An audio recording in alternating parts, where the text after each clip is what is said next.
പിതാവിൻ്റെയും പുത്രൻ്റെയും പരിശുദ്ധാത്മാവിൻ്റെയും നാമത്തിൽ ആമേൻ.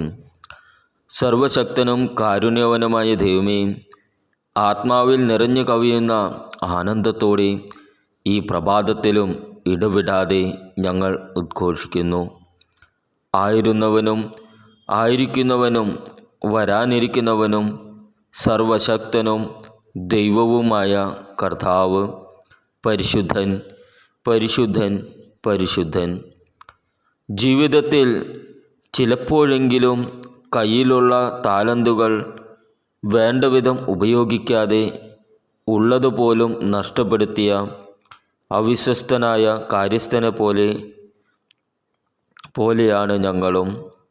അനുവദിച്ചു കിട്ടിയ സമയം മുഴുവൻ ദുർവിനിയോഗം ചെയ്തിട്ടും പരീക്ഷയിൽ വിജയിക്കാതിരുന്നതിന് ദൈവത്തെ പഴി പറയുന്ന കുട്ടിയെപ്പോലെ പെരുമാറിയും വേണ്ടത്ര കഴിവും യോഗ്യതയുമുണ്ടായിട്ടും അവയൊന്നും ജീവിതത്തിൻ്റെ ഉന്നമനത്തിന് വേണ്ടി ഉപയോഗിക്കാതെ പരിതാപകരമായ തൻ്റെ ജീവിതാവസ്ഥയ്ക്ക് കാരണം നിർഭാഗ്യമാണെന്ന് ന്യായം പറയുന്നവരെ പോലെയും ചുറ്റുമുള്ള അവസരങ്ങളെ നഷ്ടപ്പെടുത്തുമ്പോൾ പ്രയോജനമില്ലാത്ത ഞങ്ങളുടെ കഴിവും പ്രവൃത്തികളും അന്ധകാരത്തിലേക്ക് തള്ളിക്കയറ്റപ്പെടുമെന്ന സത്യം പലപ്പോഴും ഞങ്ങൾ വിസ്മരിക്കുന്നു.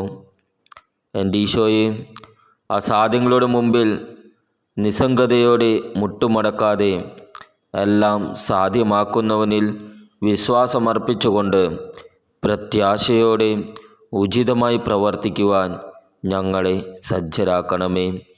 അപ്പോൾ മാനുഷികമായ ബലഹീനതകളാലും ദൗർബല്യങ്ങളാലും അവിശ്വസ്തരല്ലാതെ അവിടുത്തെ ദയവായ്പിനാൽ അർഹതയുള്ള അനുഗ്രഹങ്ങൾ സ്വന്തമാക്കി ഞങ്ങളും ലെബനോൻ്റെ പരിമളം വഹിക്കുന്നവരെ പോലെയാകും.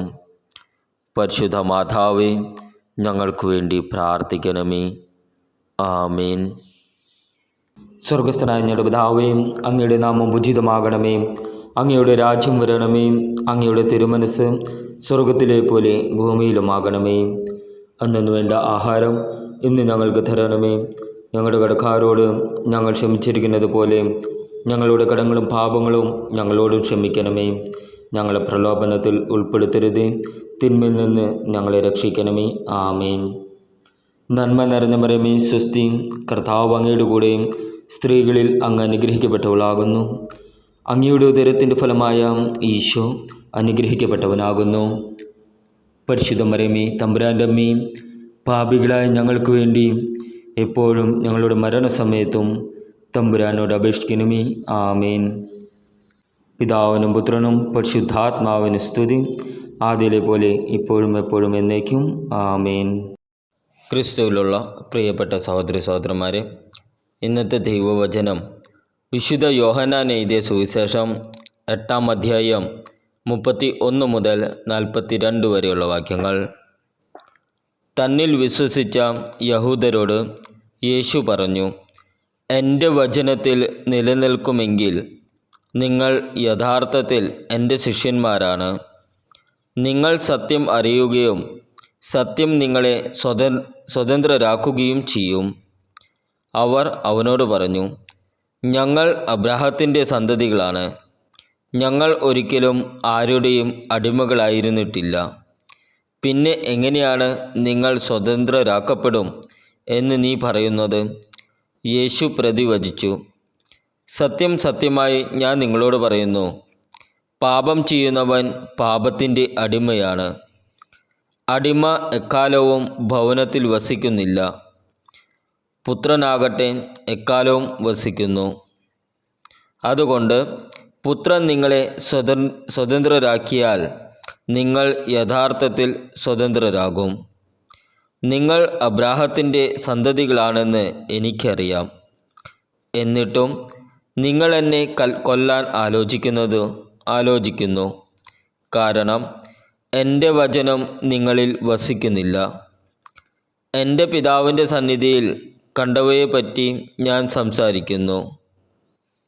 നിങ്ങളുടെ പിതാവിൽ നിന്ന് കേട്ടത് നിങ്ങൾ പ്രവർത്തിക്കുന്നു. അവർ പറഞ്ഞു, അബ്രാഹമാണ് ഞങ്ങളുടെ പിതാവ്. യേശു അവരോട് പറഞ്ഞു, നിങ്ങൾ അബ്രാഹത്തിൻ്റെ മക്കളാണെങ്കിൽ അബ്രാഹത്തിൻ്റെ പ്രവൃത്തികൾ ചെയ്യുമായിരുന്നു. എന്നാൽ ദൈവത്തിൽ നിന്ന് കേട്ട സത്യം നിങ്ങളോട് പറഞ്ഞ എന്നെ കൊല്ലാൻ നിങ്ങൾ ആലോചിക്കുന്നു. അബ്രാഹാം ഇങ്ങനെ ചെയ്തിട്ടില്ല. നിങ്ങൾ നിങ്ങളുടെ പിതാവിൻ്റെ പ്രവൃത്തികൾ ചെയ്യുന്നു. അപ്പോൾ അവർ പറഞ്ഞു, ഞങ്ങൾ ജാരസന്തതികളല്ല. ഞങ്ങൾക്ക് പിതാവ് ഒന്നേയുള്ളൂ, ദൈവം. യേശു അവരോട് പറഞ്ഞു, ദൈവം ആണ് നിങ്ങളുടെ പിതാവെങ്കിൽ നിങ്ങൾ എന്നെ സ്നേഹിക്കുമായിരുന്നു. കാരണം ഞാൻ ദൈവത്തിൽ നിന്നാണ് വന്നിരിക്കുന്നത്. ഞാൻ സ്വമേധയാ വന്നതല്ല, അവിടുന്ന് എന്നെ അയച്ചതാണ്. നമ്മുടെ കർത്താവായ ഈശോ മിശിഹായ്ക്കും സ്തുതി.